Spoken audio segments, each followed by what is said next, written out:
welcome everyone. I'm joined by this amazing panel, raised Ed, Katerina, and Steve, and Diego, who was introduced by Lydia. First of all, thank you to Lydia and Bartek Shelansky from Close to the Loop for putting together the panel behind scenes. They did a lot of work.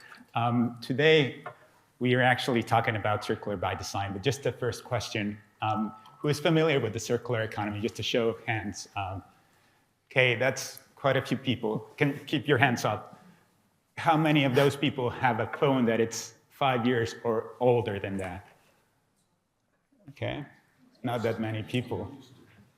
So that's a question that we're going to be touching on, and this is kind of a case study in the making, because we're talking about remanufactured laptops in a moment.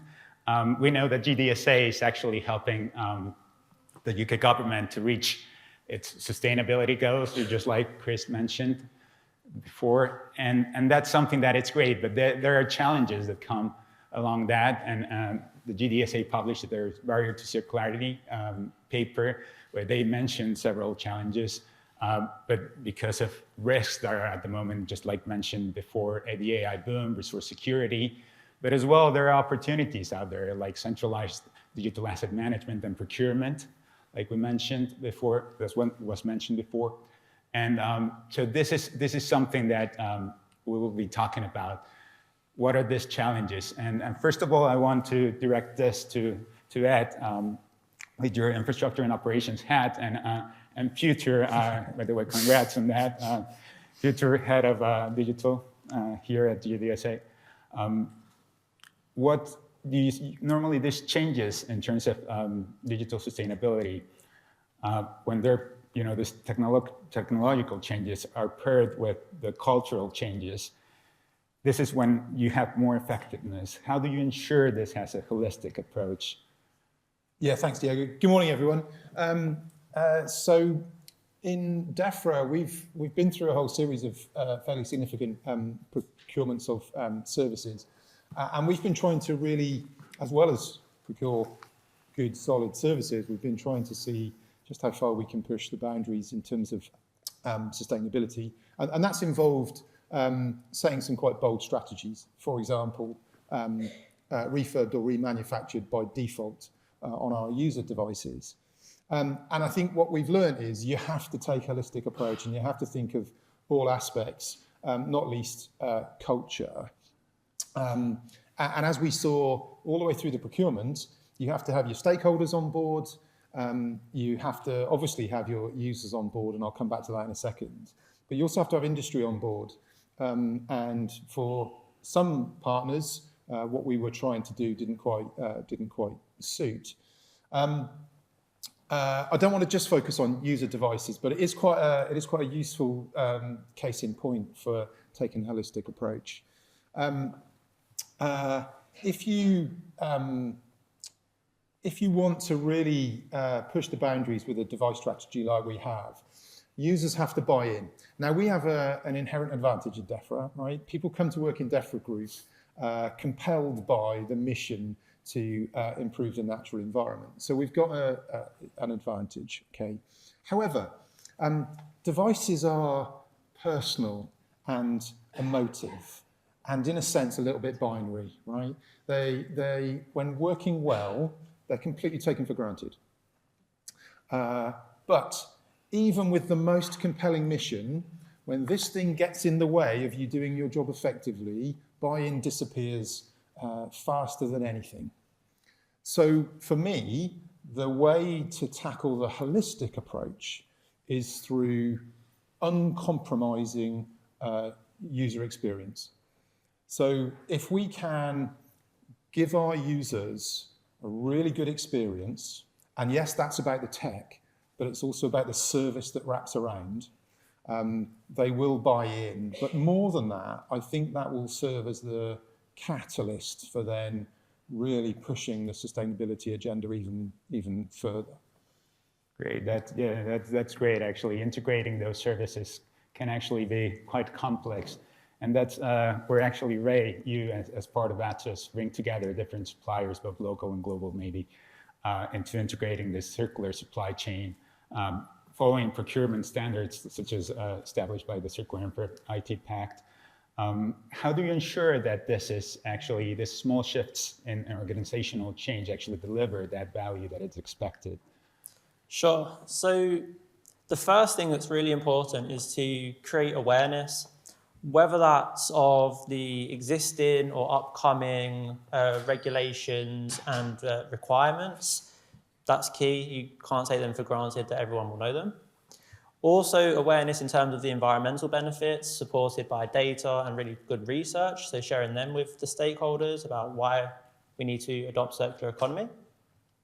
And then also, and most excitingly, it's about the innovations and the specialist partners that are available out there that can say, actually, this isn't conceptual. There's partners out there that can help deliver this. So you've got circular computing with remanufactured devices, closing the loop with waste compensation. So sharing this is really important. Then another really important aspect is something I like to call lowering the bravery bar. So how we do this is, again, whenever we talk about sustainability and remanufactured devices, there'll be questions about, what about security? What are the cost impacts? Concerns about quality. So being able to have, good answers for all of these questions, explaining about when it's right to implement this and when potentially, actually for certain users, it might not be perfect. So having those discussions are also really useful. But also really, really good for lowering the bravery bar is having fantastic use cases to point towards. So, for example, Ed's already mentioned it in terms of DEFRA and the end user service, but when people look at that, they begin to have their own cogs turning in their own organizations and think, how can I take this, how can I pick this aspect and apply it to what's right for my context? And I think having a path that's already been trod on is far less daunting than trying to go be the first mover. Yeah, correctly. I think it's very much dependent on the organization to actually deliver the value that is expected from that end user perspective. I think, Steve, you have worked with Ed and Ray delivering the services, and of course, one aspect that I've mentioned was not compromising that end user experience. What do you do to actually bring that value, maintain that value, whatever that means to the user? The concept of sustainability and delivering on it only happens where the user experience is not compromised. If the user experience is compromised, there is breakages within the concept of sustainability. So as an organization, we're absolutely focused on the end user. If the end user is happy, then the service IT team are happy. If the service IT team are happy, then Ed's happy. If Ed's happy, then Ed's happy. And then if Ed's happy, we're happy. But fundamentally, if the noise is rolling uphill from the user, it doesn't work. And that I think is really important to remember. So when we started sort of a decade ago, we just focused on being the best version that we could be. And thousands of R&D projects along the way have got us to winning a major central government contract with a partner that is able to, in IT they call it like IT stacking, and I like to think of it more as a trivial pursuit piece. We're a piece of the total pie, we're not the total pie. And Atos is the holder of all of these pieces delivered to the client who wants more than just the device strategy. We just happened, we believe, to be able to deliver a device strategy at the scale required by the department by focusing on making sure the end user piece is absolute. And that is delivering a product that is as sustainable as you can get, really, without compromise to the user experience in operation. And I think data is a really important part of that, Ed, with performance and persona-based procurement rather than, I'm going to go and buy 30,000 Ferraris, everybody drive down the high street. Some people need a Ferrari to get down the Autobahn, but a lot of people just need a device to get online and do their job operationally, and the data helps you there. Yeah, totally. I think data is something that we found at the DICE network. When you're trying to do research, you're missing that data that actually shows you that there's evidence to transition into a circular economy. And this is something that it's being built at this moment. And it's not perfect, but we're getting there. And do you see how people are, it's still, there might be things that you can work on. Well, what are some aspects that you've seen both benefits and challenges from that end user perspective? Yeah, so can I talk about 4 benefits? There are challenges, of course, but I'd like to focus on the benefits. And let me whistle through these. It's cheaper. So, there is just something inherent in our obligation to spend public money wisely. And if we can get the good user experience, the user experience we need for less money, why would we not do that? Now, clearly, right now, there is a hiatus in the market around device costs, component costs. And our device strategy doesn't make us immune from that. But it does mean we are able to be much more planful in how we go about device refresh. And by the way, one of the key things we did was we dismissed the idea of a fixed time-based refresh. The second benefit is the user perception, user experience, right? So I'm one of 2. I've got an older sister, so I have an inherent dislike of hand-me-downs. So what a relief that the feedback from our users on Second Life devices so far has been really, really positive. Actually, it surprised me. The demand for our remanufactured devices has been greater than we kind of anticipated. People are ready to trade in a perfectly good device for a remanufactured one because of what it represents. And I think that's fantastic. 2 others, just quickly if I can, though. So engagement, you all know this, right? Engagement is a reflection of how your employees feel about your organization. And there is some good science that shows the higher the engagement, the higher the productivity. Now, if you feel valued by your organization, your engagement is likely to be higher. So if we give you a really good device that has a really good story behind it, with a really good service experience, you will feel more valued, your engagement will be higher, your productivity will be higher. There is hard business benefit from a circular by default strategy. And then if I can really push this, go with me on this. How many people here have diaries that look like the worst game of Tetris ever, right? or just that inundated amount of emails that bombards you every day? Wouldn't it be good if we could use a circular by default device strategy with a fantastic experience as a nudge towards individuals taking more positive, proactive, sustainable action in the way they use their IT, maybe joining fewer meetings, maybe thinking twice about sending that email, circular device strategy, changing the way we work. I think that's really quite powerful. Yeah, completely. I agree that digital sufficiency part is quite important from an end user perspective.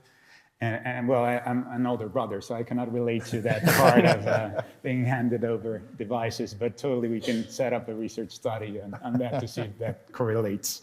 But I want to follow up with Katerina. You bring that international perspective as part of the Circular and Fair IT Pact. And we know that the UK government has set some really ambitious goals for 2030, having zero ICT waste to landfill, increased procurement of refurbished devices, and this will impact, I think, 90% of end-user devices by 2030. This will impact in 51,000 tons of raw material saved, 12,000 megaliters of water saved, 44% reduction in IT carbon footprint, and 32% reduction in e-waste. So that's quite a lot. I know these are estimates, right? But that's something to look up to. You at the ICT Pact, you work with different approaches through different governments. How do you ensure that this collaboration between stakeholders actually ensures adoption of credible solutions? Yeah, I'm just going to zoom out a little bit. It's really encouraging to see this kind of ambitions, but in such concrete outcomes. But for the circular and fair ICT pack that I'm working on, I will be using the abbreviation CFIT a lot, so you know what I'll be talking about. So the issue Well, it's not about so much we see a lot of commitment between the governments that we're working with, as here by example, but it's more about alignment. We know that supply chains of ICT are global, and design decisions are often made, or they're made upstream. So,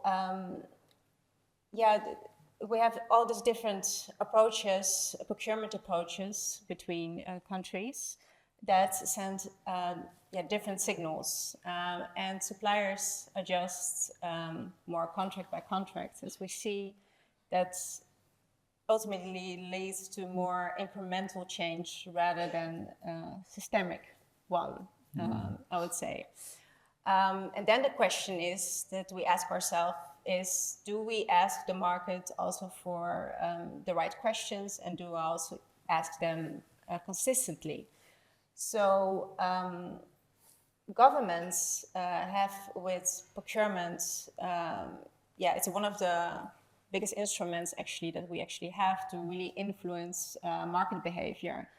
And if we align across really procurement practices across countries, we will also be able to send more predictable and more consistent signals to suppliers that can then redesign products and systems at scale.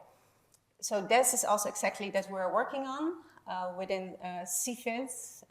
We work through a CFIT framework that we've developed together with governments, public organizations worldwide, including DEFRA was one of the first signatories of the pact, and what we call expert supporting organizations to align more on the strategies. And to share lessons, but also work towards more circular and fair demand of ICT that we are doing through what we call CFIT recommendations. And so within this framework, we try to impact 4 categories, which are circularity, critical raw materials, due diligence and transparency, carbon and climate, and also chemicals. And that is, of course, the alignment is not enough. It's actually what you shape within the tenders. So how we bring that together. And we know that circular design is at the beginning of the value chain. So that's not something that you fix on later. And we know also that environmental and the social impact comes more from the extraction and within the production phase. So these are the impact categories that we can actually target through procurement criteria that leads to more products that are repairable, modular, and also set at the beginning that can be recovered well. And we do that within the framework through very straightforward strategies, as we have the procurement cycle where we focus in the pre-tender on buying less. During tender, we're buying better, and post-tender, we're using better and using longer. This is the way that you actually can target, and it's so much focused on the buy less part, because there is where the biggest impact also sits. So if you want to make collaboration scalable and credible, it's about aligning those procurement practices across the borders. And then you actually go from the ambition to... Yeah, that's great to hear. Yeah, having those market signals is great. I remember I was doing an investment signal once, and we were asking for data, which is very important from that procurement perspective to make it transparent. And I think DEFRA is doing that. Ray, coming back to you as part of the integrator, how does that measurement and reporting side of things actually help to implement that circular by default strategy?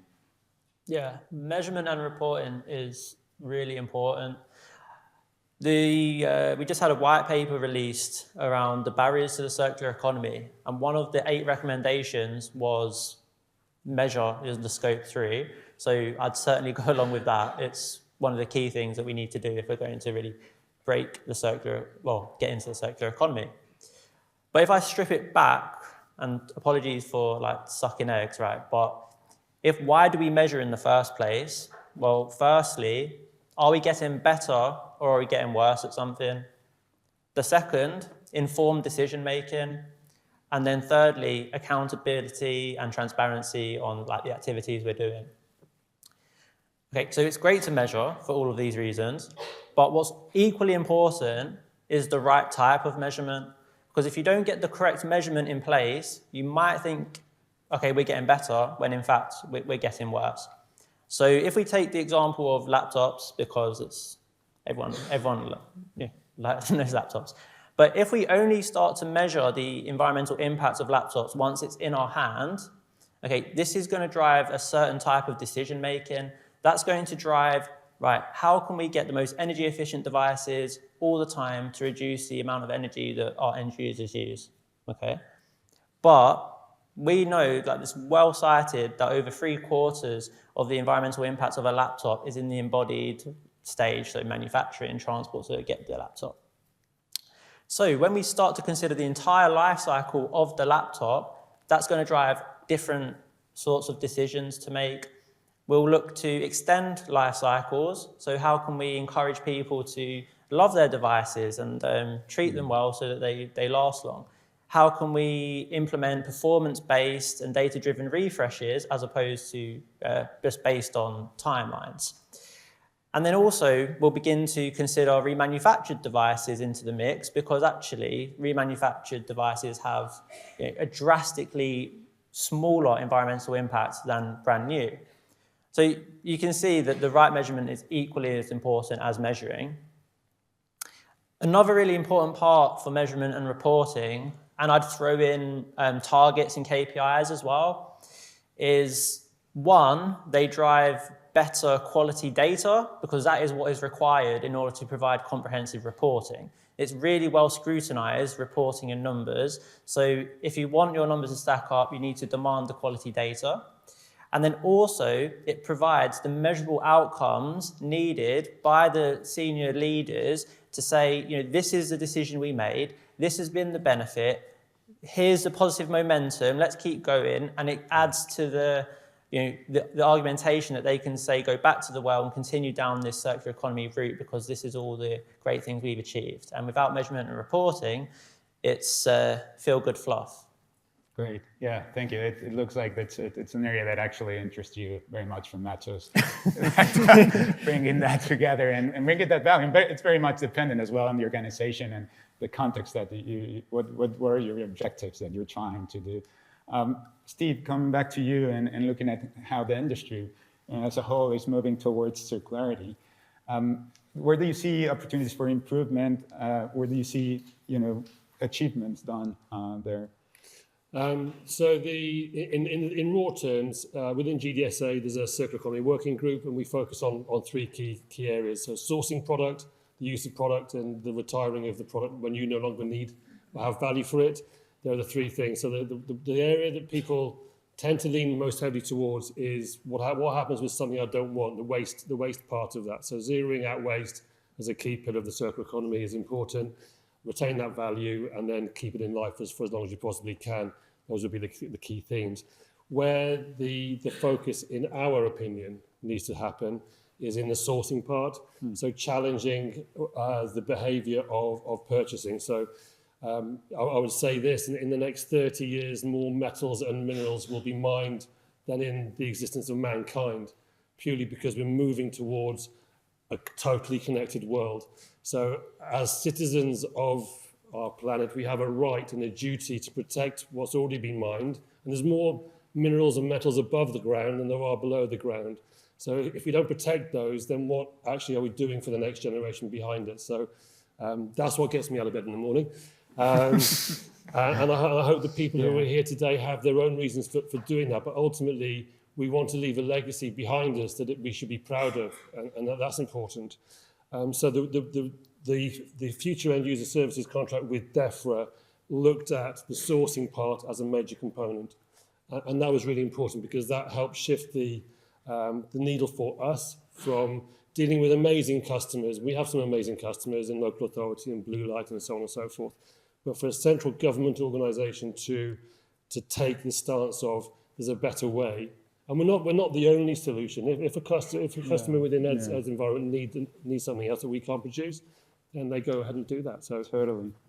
Yeah, no, I agree. I feel like that collaboration and planning ahead is really important. I think the government established digital infrastructure as critical national infrastructure, which brings some challenges because this is competing with the health infrastructure, for example, for resources. So there's a challenge for you, Ed, to think about. But you know, thinking ahead as well, like, you know, there might be other opportunities, like being, you know, having that digital sovereignty. I was just in Cornwall this week, and they were talking about opening the mines over there to bring tin back into production. You know, bring some opportunities for jobs as well. So that might be something, but as well the environmental impact, what's happening there. So there are things that we have to think about.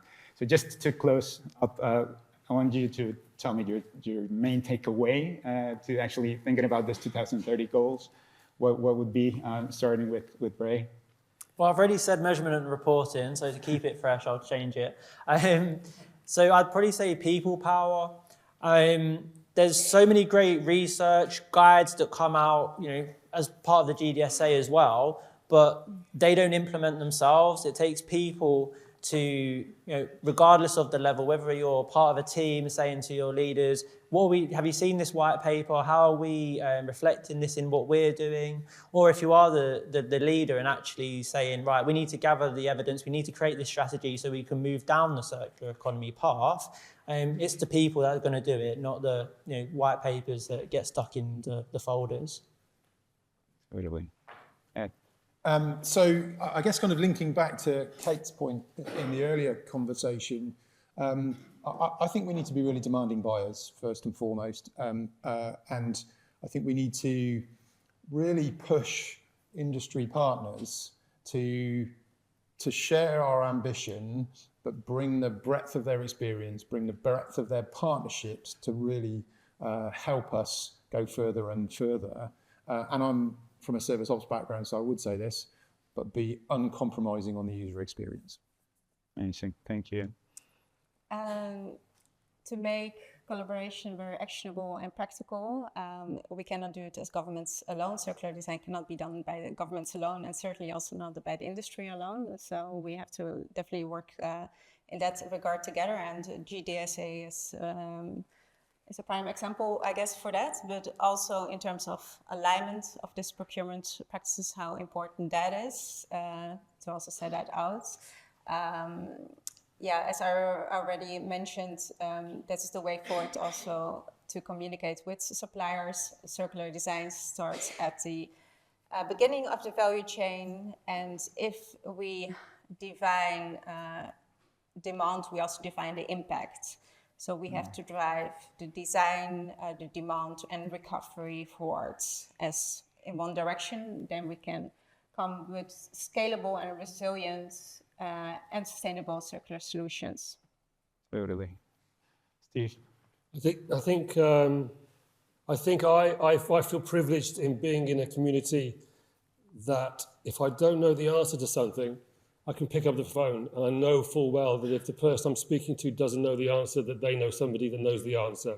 And that's what the GDSA for me is about. And if I look back to, say, COP26 in Glasgow and the embryonic part of that and where we are today, to think forward to 2030, to think what that could look like and the steps that have been taken in government and by industry to kind of come together and be collegiate as one.